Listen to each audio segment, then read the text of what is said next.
네, 안녕하십니까 여러분. 저는 되는 화학을 맡고 있는 블리스의 정수 선생님입니다.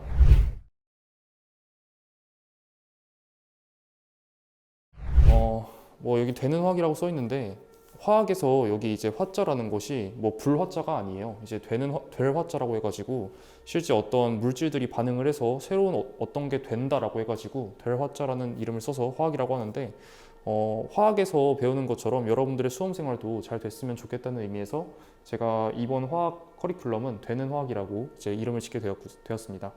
그러면 여러분들과 함께하는 되는 화학 OT를 지금부터 시작하겠습니다. 뭐 이거는 제 소개니까 간단하게 보시면 되고요.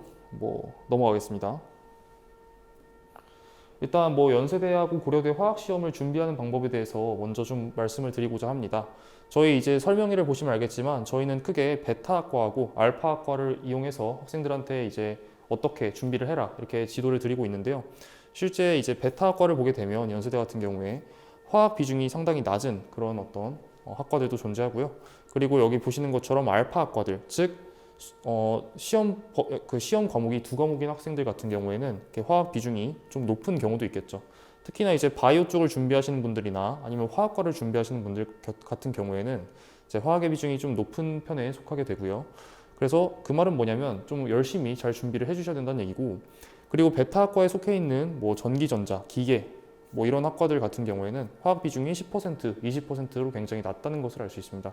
그래서 이 학생들 같은 경우에는 굳이 뭐 화학을 엄청나게 열심히 하실 필요는 없고 기본적인 내용들만 하면 되는데, 그런 것들도 제가 어떻게 대비를 할 것인가에 대해서 같이 세부적으로 좀 이따 말씀드릴 거고, 그리고 여기 화학 30% 같은 경우에는 그럼 이게 비중이 높은 것이냐 낮은 것이냐 이렇게 또 의문을 가질 수 있는데, 화학이 30% 정도 되는 것은 높다고 생각을 하시면 돼요. 그래서 낮다고 생각하시면 안 되고, 이 30%라는 비중은 생각보다 높기 때문에, 생각보다 당락에 큰 영향을 미치기 때문에 여러분들이 열심히 준비를 하셔야 된다는 점을 유념하셨으면 좋겠습니다.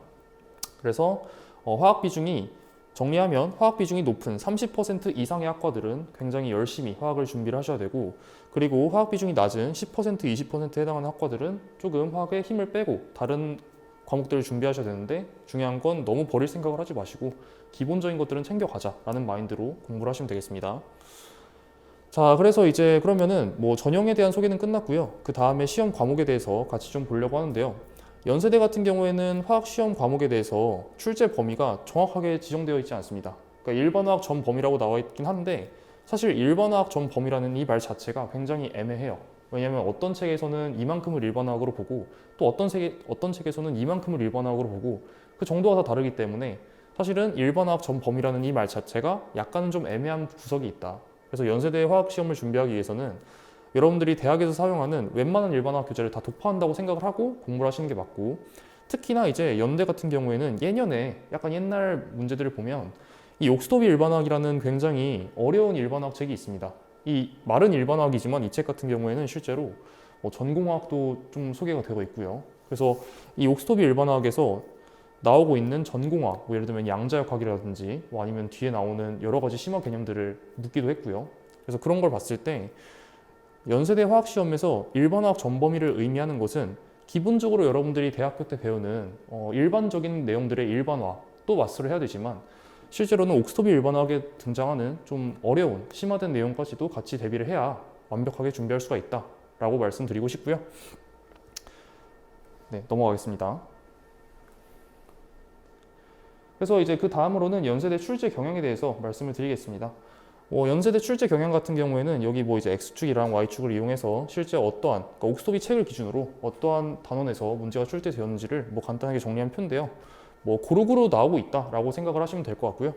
그리고 이제 뭐 객관식이나 서술형의 비중 같은 경우에는 여기 나와 있는 것처럼 15문항에 서술형 5문항인데, 사실 서술형 문제가 큰 문제로 보통 4개가 나오고요.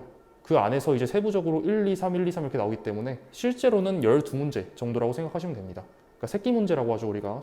그런 것들까지 포함하면 실제로는 객관식이나 서술형이나 거의 비슷한 비중으로 이제 출제가 되고 있고, 그리고 이제 연세대 화학과 지정도서 같은 경우에는 사실 이건 제가 임의로 지어낸 거긴 해요. 그러니까 원래는 아까 말씀드린 것처럼 대학에서 사용하는 일반화학 교재 전범위라고 했기 때문에 딱 정해놓은 것은 아니지만 실제로 심화된 내용은 여기서 좀 내고 있기 때문에 이 내용을 좀 많이 참고하고 있는 게 아닌가라고 저는 생각을 하고 이제 말씀을 드리고요. 뭐 실제로 연세대 화학 학과에서 일반화학을 강의를 할 때 사용하는 지정 도서 중에 하나이기도 하기 때문에 제가 그냥 이렇게 적어놨고요. 그리고 이제 일반화학 범위 이상의 전공화학 파트는 아까 말씀드린 대로 옥스토비 일반화학에서 출제하는 경향이 있습니다. 굉장히 어려운 책입니다. 그게 그러니까. 그리고 이제 문제들이 전반적으로 이렇게 고르게 출제가 되고 있고 그 난이도는 크게 어렵지는 않습니다. 그러니까 심화 내용이나 지역적인 개념을 내서 아예 그 누구도 알아맞히지 못한, 아예 그 누구도 공부해보지 못한 그런 내용들을 내가지고 가끔 어려운 문제를 내긴 하지만 이제 그런 걸 제외하고 일반적으로 우리가 학습하게 되는 일반화학 내용 중에서는 크게 어려운 문제가 지금까지 나오진 않았습니다. 그래서 대부분은 다 이제 평이한 문제고, 그렇지만 방금 말씀드린 대로 다소 지역적인 부분에서 변별력 있게 좀 어려운 문제가 출제되면 학생들이 거기서 좀 길을 잃고 헤매는 그런 경향이 있다. 그렇게 생각을 하시면 될 것 같아요. 그래서 이제 옥스토비 일반화학이 그럼 제가 지역적이다라고 했는데 왜 지역적인지에 대해서 23년도 기출을 통해서 같이 보도록 하면은 실제 여기 나와 있는 이 문제는요, 그레이엄의 분출 법칙이라고 해가지고 기체화학에서 이제 배우게 되는 내용 중에 하나예요. 근데 그레이엄의 분출 법칙이라는 것은 사실 엄청나게 간단한 개념임에도 불구하고 실제 여러분들이 이 답을 알아맞히려면요, 뭘 계산해야 하는가? 계산기 없이 루트 235분의 238을 계산해야 됩니다. 근데 루트 235분의 238이라는 이 숫자는요, 딱 계산기 없이 이거 할 수 있겠어요? 1.013벤지, 이게 1.009벤지. 사실 굉장히 어렵단 말이에요, 이 자체가. 근데 여러분들 이게 사실은 옥스토비 일반화학에 아주 구석탱이에 이렇게 나와 있어요. 1.004배다. 대략 해가지고. 그러니까 이런 식으로 지역적인 내용들이 나오고 있기 때문에 이런 걸 보고 학생들이 되게 간단하고 간단한 개념으로도 문제를 냈지만 실제로 이런 지역적인 계산 문제 같은 거를 여기서 출제하기도 하고요. 그러니까 이런 어떤 경향성이 있다 보니까 약간 옥스토비 일반학에서 많이 출제를 하고 있는 게 아닌가, 그리고 지역적인 내용을 여기서 내고 있는 게 아닌가 하는 생각을 하게 되는 거고, 그래서 이제 결론적으로 말씀드리면은 어쨌든 간에 지금 이러한 지역적인 문제들, 굉장히 간단하지만 계산 같은 걸 꼬거나 지역적인 문제를 내는 그런 어떤 책은 그 모태가 보통 이 옥스토비 일반학이 있는 책이다, 이렇게 생각을 하고 준비를 하시면 되겠습니다. 자, 그 다음에 이제 고려대 화학시험에 대해서 같이 말씀을 드리겠습니다. 고대 같은 경우에는 연대하고 다르게 베타학과 알파학과의 구분이 없어요. 일단 두 과목만, 모든 학과가 이제 두 과목만 시험을 보게 되고, 특히나 이제 화학을 보는 학과는 여기 나와 있는 것처럼 화학과나 화공생명공학과, 물리하고 화학 보는 학과도 있습니다. 신소재 같은 데가 물리화학을 보고요. 그리고 이제 화학을 준비한 학생들이 제일 많이 이제 가시는 생물화학 보는 학과들 보시면 이제 바이오 쪽은 다 화학을 보게 되죠. 근데 고대 같은 경우에는 아까 말씀드린 대로 또 특징이 이제 몇 퍼센트가 들어간지도 알 수가 없어요.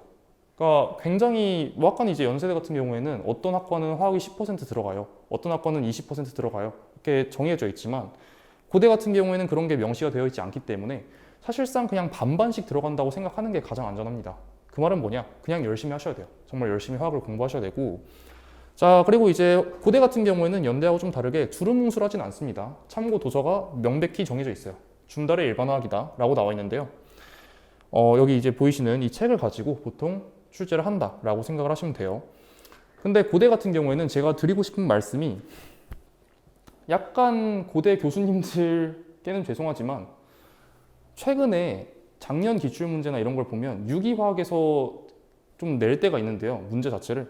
사실 그런 유기화학, 좀 딥한 유기화학 내용들은 여기서 나오지 않습니다. 사실은. 그러니까 사실은 여러분들이 유기화학을 어느 정도는 공부를 하셔야 되고, 그래서 아예 이걸로 대비가 되는가 라고 하면 연세대처럼 한 것만으로는 다 대비가 되지 않는다. 고대도 그렇게 생각을 하시면 되고요. 어쨌든 간에 연고대 둘 다 시험 범위가 이렇게 일반화학이라고 주어져 있지만 실제 일반화학이 아닌 내용에서도 출제가 될 수 있다. 충분히. 그래서 그렇게 일단 이해를 하시고 넘어가시면 되고요. 네, 그럼 그 다음으로 고려대 출제 경향에 대해서 같이 한번 보도록 하겠습니다. 아까 연세대처럼 비슷하게 전범위에서 다 잘 나오고 있어요. 이제 한쪽에서 치우쳐져 있다기보다는 전범위에서 고루고루 나오고 있긴 한데, 이제 고대 같은 경우에는 좀 특히나 막대 그래프가 좀 올라가 있는 것들도 있죠. 그러니까 다시 말하면 이 막대 그래프로 지금 올라가 있는 부분들이 일반화학에서 보통 좀 시험에 낼 때 중요하게 다뤄지는 부분들이긴 해요. 그래서 이제 고려대 같은 경우에는 물론 전범위에서 고루고루 나오지만 좀 더 중요한 부분들, 우리가 일반적으로 일반화학을 공부하면서 이건 꼭 알아야 된다 하는 내용들은 어김없이 항상 내고 있다, 이런 경향성이 있고요. 그리고 고대 같은 경우에는 지금까지 객관식 문제를 출제한 적이 없습니다. 객관식 문제가 없고요. 보통 서술형과 단답형을 총 10문항 출제를 하거나 혹은 9문항을 출제하기도 해요. 가끔. 9문항에서 10문항 정도 나온다고 보시면 되고, 그리고 일반학에서 기본적으로 출제가 되고요. 그치만 아까 말씀드린 대로 일반학 베이스에 책에 없는 좀 심화된 유기화까지 나오고 있는 추세이기 때문에 그런 것들은 감안을 하셔야 되고요. 근데 하나 말씀드리고 싶은 건, 그렇다고 해서 그럼 내가 유기화학 전 범위를 공부해야 되는가? 라고 하면 그건 가성비가 너무 안 좋습니다. 왜냐하면 유기화학 내용이 나올 때도 있고 안 나올 때가 훨씬 많아요. 근데 그 나올 때를 생각을 하고 우리가 유기화학을 전 범위를 공부하면 사실 그 시간에 일반학을 공부하는 게 훨씬 더 가성비가 좋죠. 어차피 그런 내용은 나와봤자 거의 학생들 대부분이 틀리게 되거든요. 그래서 그런 것들을 좀 잘 알고, 일단 나오는 건 일반학 외에서도 나오지만 우리가 강약 조절을 해서 일반학에서 좀 많이 공부를 하셔야 된다, 이렇게 말씀드리고 싶고, 방금 말씀드린 대로 유기화학 내용 한두 문제 정도 간혹 출제가 되고요. 그리고 문제들의 전반적인 난이도는 제가 봤을 때는 연대와 마찬가지로 평이한 편입니다. 특히나 연대보다 조금 더 제 개인적으로는 연대보다 좀 더 고대가 대비가 쉽다고 느끼는 게, 중요한 것들 위주로 좀 많이 내기 때문에 우리가 실제로 일반학을 중요한 거 위주로 공부를 해도 지역적인 게 잘 안 나오기 때문에 훨씬 더 가성비 있게 공부를 하실 수 있어요. 그래서 그런 것들이 좀 고대의 특징이다, 이렇게 생각할 수가 있고요. 네, 그리고 고대 기출문제 중에 하나를 가져와 봤는데요. 고대 기출문제 중에서 좀 그나마 지역적이라고 하는 것들을 가져와 봤습니다. 여기 서술 4번에 나와 있는 게 고대 2021년도 기출인가 그런데, 사실은 이 문제가 엔트로피 관련된 문제인데요. 조금 이제 지역적인 편에 속해요. 그러니까 엔트로피의 기본적인 내용만 알아서는 안 되고, 약간 그것을 이제 폴리머, 고분자에 이제 같이 융합을 해가지고 낸 어떤 문제인데요. 그럼 이 문제는 실제 이해 이 문제가 나왔을 때 거의 대부분의 학생들이 이걸 다 틀렸어요. 그러니까 실제로는 변별력이 거의 없었다는 얘기예요. 그렇지만 이 문제가 그러면 대비할 수 없었던 문제인가 하면, 실제로는 여기 나와 있는 것처럼 화학 올림피아드 기출 문제나 이런 데서 출처를 찾을 수는 있었습니다. 근데 제 강의 같은 경우에는 실제로 이런 문제들을 충분히 활용을 하기 때문에 충분히 이런 어떤 좀 지역적이고 어려운 문제가 나와도 대비를 할 수 있게끔 그렇게 준비가 될 거고요. 일단 고대 같은 경우는 그래서 대부분은 다 되게 평이하고 뭔가 지역적이지 않고 중요한 거 위주로 내지만, 가끔 이렇게 좀 지역적인 게 나온다라고 생각할 수가 있고, 그렇지만 그런 것들도 보통은 다 출처가 있다, 그렇게 생각을 하시면 되겠습니다. 자, 그래서 연고대 화학시험 대비 솔루션이라고 나와 있는데요. 솔루션이란 말은 좀 거창하고요. 개인적으로 제가 연고대 화학시험을 대비하기 위해서 꼭 봐야 되는 책을 좀 가져와 봤습니다. 그 책은 제가 3가지를 가져와 봤는데요. 옥스토비, 당연히 연세대를 볼 때 보셔야 되고요. 중달 같은 경우에도 중요하고요. 그 다음에 브라운 같은 경우에도 실제 연세대나 고려대에서 이제 1학년들 학부생 대상으로 이걸 가지고 수업하기도 하기 때문에 좀 중요한 책이라고 볼 수 있겠어요. 그래서 제 강의 같은 경우에는 보통은 어떻게 되어 있냐면요. 이 3가지를 다 제가 봅니다. 그 3가지를 다 이용해가지고 제가 편입하기에 맞게 다 전범위를 재구성을 했고요. 그래서 그게 이제 강의 노트로 단권에 대해서 나갈 거예요. 그리고 이제 실제로 이 내용들 중에서, 이 3권의 책들 중에서 연습 문제가 수천 개가 있잖아요. 그 중에서 또 중요한 것들은 제가 문제풀이 강조나 퀴즈로 아낌없이 배부하고 있으니까, 여러분들은 어쨌든 간에 시험 보기 전까지 이 3개의 내용들을 제 강의와 함께 하면 그냥 모든 내용, 중요한 내용을 다 볼 수 있고 실제로 중요한 문제들도 다 풀어볼 수 있다, 그렇게 생각을 하시면 되겠습니다. 그래서 그렇게 생각을 하시고요. 자, 그리고 그 다음으로는 이제 방금 말씀드린, 그럼 제가 이제 제 강의를 들으면 모든 내용을 다 볼 수 있고 모든 문제를 다 풀 수 있다, 그렇게 말했는데, 그런 것들을 좀 세분화해서 이렇게 어떤 커리큘럼으로 진행할지를 이제 보여드리는 거고요. 첫 번째 이제 제 강의는 총 41주차, 42주차 강의로 이루어져 있는데요. 이제 1주차부터 20주차까지는요, 총 100시간에 걸쳐서 개념 정리를 완성을 합니다. 그래서 개념 정리를 완성하고, 이 과정에서는 중달 옥스토비만 나와 있지만 실제로는 브라운 일반화학에 대한 책도 같이 제가 다 한꺼번에 보면서 단거나 강의 노트를 만들어서 제공을 하고 그걸로 수업을 진행해요. 그리고 이 단거나 강의 노트 안에는 개념만 있는 게 아닙니다. 실제로 굉장히 많은 예제가 있고요. 그 예제는 실제 여러분들이 예제라고 하니까 좀 쉽게 생각하는 사람들이 있는데, 그 예제만 잘 보더라도요, 실제 연고대 기출문제 수준의 문제는 다 풀 수 있게끔 제가 이제 다 대비를 하기 때문에 사실상 요 내용이 되게 중요한 과정이 된다라고 생각하시면 되고, 그리고 이제 여기서는 아까 말씀드린 대로 얘네들을 이용해서 16개의 챕터를 제가 다 정리해놨죠. 그래서 그걸로 이제 개념 정리를 다 한다 하시면 되고요. 그리고 매주 이제 퀴즈가 나갑니다. 퀴즈가 나가는데 그 퀴즈 같은 경우에는 보통 그 퀴즈 문제 출처는 제가 아까 말씀드린 옥스토비, 브라운, 그리고 줌달, 일반화학의 연습 문제를 선별한 문제가 될 거예요. 그래서 여기서부터 여러분들은 선별된 연습 문제를 차근차근 풀어나가시면서 계속해서 저하고 많은 문제를 풀어보게 될 거다. 그래서 개념 정리반에서도 엄청나게 많은 문제를 풀고 많은 개념을 같이 하기 때문에 굉장히 중요한 100시간이 될 거다. 그렇게 말씀드리고, 그리고 두 번째는 이제 문제풀이반입니다. 물론 이제 여기서 많은 문제를 풀어요. 엄청 많은 문제를 풀지만 그래도 화학은 더 많이 풀어야 돼요. 제 개인적으로 화학은 정말 문제를 많이 풀어야만 여러분들의 성숙도가 올라가거든요. 그래서 문제풀이반을 또 따로 준비했습니다. 이 문제풀이반에서 하는 것의 효과는 물론 새로운 문제를 풀어본다라는 의미도 존재하지만 앞에서 했던 거를 다시 정리한다는 의미도 있고요. 그리고 이 문제풀이반에서는 아까 제가 말씀드린 대로 사실 퀴즈 같은 경우에는 제가 연습 문제를 선별해서 주긴 하지만 그 난이도가 약간은 낮거나 혹은 제가 해설을 이제 손필기 해설만 제공하기 때문에 제가 문제풀이를 하는 걸 설명하는 것까지는 여러분들한테 제공되지 않아요. 그렇지만 여기서는 제가 실제로 조금 더 난이도가 높은 그런 문제들을 다루게 되고 실제 양질의 문제를 다루면서 그 과정을 여러분들하고 같이 해설 강의를 통해서 설명을 해드리는 과정이 포함되어 있기 때문에 훨씬 더 효과적으로 대비를 할 수 있는 그런 반이 될 거다 이런 얘기고, 자 그래서 이제 레벨 1, 2, 3로 제가 보통 나눠놨는데요. 레벨 1 같은 경우에는 보통 제가 생각했을 때 기대 점수가 70점 정도 나온다고 보시면 돼요. 근데 어떤 시험을 기준으로 70점이냐? 좀 어렵게 나왔을 때. 어렵게 나왔을 때 기준으로 70점이고 그 말은 뭐냐면 시험 어렵게 나오면 70점 나오면 합격합니다 그냥. 그러니까 사실상 레벨 1만 제대로 봐도 합격하는 데는 큰 문제가 없을 거예요. 만약에 시험이 쉽게 나온다? 기대 점수는 80점 혹은 90점까지 올라갈 수 있습니다. 그래서 레벨 1이 여기 말만 보면은 되게 좀 쉬운 문제를 다룰 것 같지만 실제로는 그렇게 쉽지 않습니다. 여기서 나왔던 문제보다 훨씬 더 어려워질 거예요. 그래서 실제로 레벨 1에서 다루는 건 연구대, 시험 난이도 혹은 그 이상의 난이도를 많이 다루게 되고, 그런 다음에 제가 레벨 1을 꼭 이제 강조하고 싶은 부분은 화학 비중이 낮은 학과 학생들은 여기까지만 들으셔도 된다 이렇게 말씀드리고 싶어요. 그러니까 여기 뒤에 보면은 레벨 2라고 해서 핵심 내용으로 고난이도 문제 푸는 것도 있는데요. 아까 말씀드린 대로 이제 화학 비중이 낮은 학생들은 화학에 몰두하기보다는 수학, 물리를 좀 더 준비하는 게 좋기 때문에 전략상 여기까지만 하시고 레벨 2는 하지 않으셔도 될 것 같습니다. 근데 내가 만약에 내가 좀 화학 비중이 높다, 바이오 쪽을 지망하거나 화학과를 지망한다 라고 하면 화학 시험 잘 봐야 되잖아요. 그럼 기대 점수 90점까지 올려서 혹은 쉽게 나오면 100점까지 올려서 완벽하게 커버할 수 있게끔 고난도 문제를 같이 풀어보시면 좋을 것 같습니다. 그래서 화학 비중이 높은 학과를 학생들을 위해서 제가 또 따로 준비해 놓은 최적의 문제풀이 과정이다 생각하시면 되고요.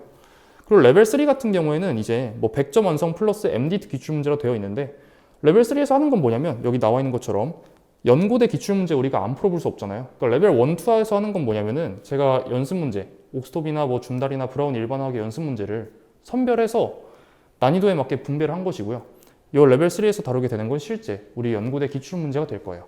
그래서 연고대 기출 문제를 레벨 3에 넣어놓고 총 정리를 하는 그런 시간이 될 거고요. 그리고 이제 그 과정에서 당연히 출제 경향도 파악할 수가 있겠고요.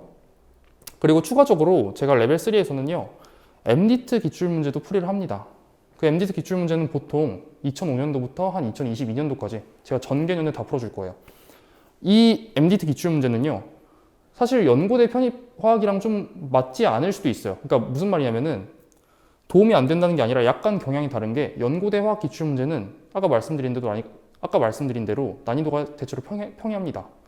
난이도가 대체로 평이한 반면에 MDT 기출 문제 풀이는 굉장히 추론력을 많이 요하고 좀 이제 응용된 형태의 문제가 많이 나오게 돼요. 그래서 아마 다시 돌아가서 레벨 1만 수강하는 화학 비중이 낮은 학과 학생들은요, 크게 이거를 할 필요는 없을 거예요. 그렇지만 레벨 2 이상의, 즉 내가 화학을 좀 고득점 해야 된다 하는 학생들은 이 MDT 기출 문제까지 풀어서 아예 추론력까지 좀 어려운 응용 문제까지 다 풀 수 있는 능력을 길러놓고 시험장에 가면 훨씬 더 좋겠죠. 그래서 레벨 3에서는 이 기출 문제도 풀고 그 다음에 일반적으로 우리가 연고대 편입 기출 문제보다 훨씬 더 난이도가 높은 MDT 기출 문제 풀이도 진행을 한다. 이렇게 생각을 하시면 되겠습니다.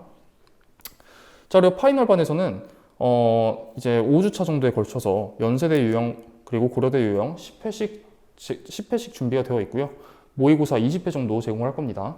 그래서 이제 연세대 10회, 고려대 10회 이렇게 해서 연대 유형에서는 아까 말씀드린 대로 객관식 문제도 있고 그다음에 서술형 문제도 같이 있고요. 고대에서는 보통 이제 단답형이랑 서술형 문제만 주어진다 이렇게 생각을 하시면 되겠어요. 그래서 여기서 이제 사용하는 문제도 제가 보통은 연대나 고대에서 중간고사, 기말고사로 나왔던 일반학 문제를 활용하기 때문에 훨씬 더 근접한 형태의 시험을 치를 수 있을 거라 생각이 들고요. 자, 그리고 이제 뭐 이거는 아까 방금 제가 말씀드린 거를 다 그냥 정리를 다시 좀 해놓은 거예요. 그래서 개념 정리반에서는 아까 말씀드린 대로 뭐 강의 노트 단권한 걸로 강의 수강하시고 그런 다음에 체크리스트 확인해서 제가 이제 뭐 복습 포인트를 말씀드릴 거예요. 그걸 보고 복습을 하시면 되고요.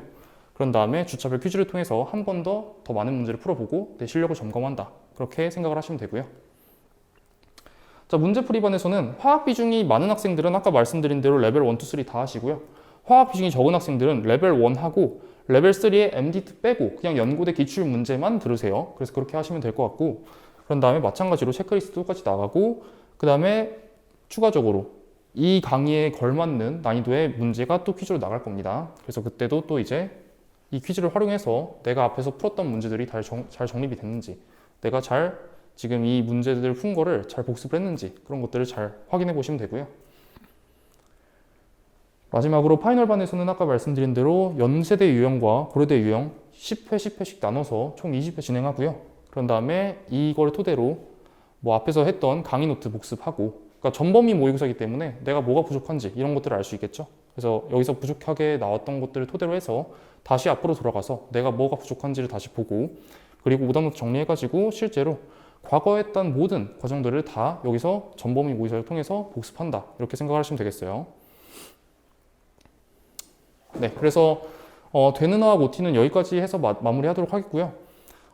추가적으로 궁금한 점이 있으시거나 뭐 질문 사항이 있으시면 저한테 따로 연락을 주시면 감사하겠습니다. 그래서 올해 열심히 잘 해가지고 되는 화학과 함께 여러분들이 성공적인 연고대 편입 입시를 할 수 있었으면 좋겠습니다. 네, 그러면 여기서 마치도록 하겠습니다. 감사합니다.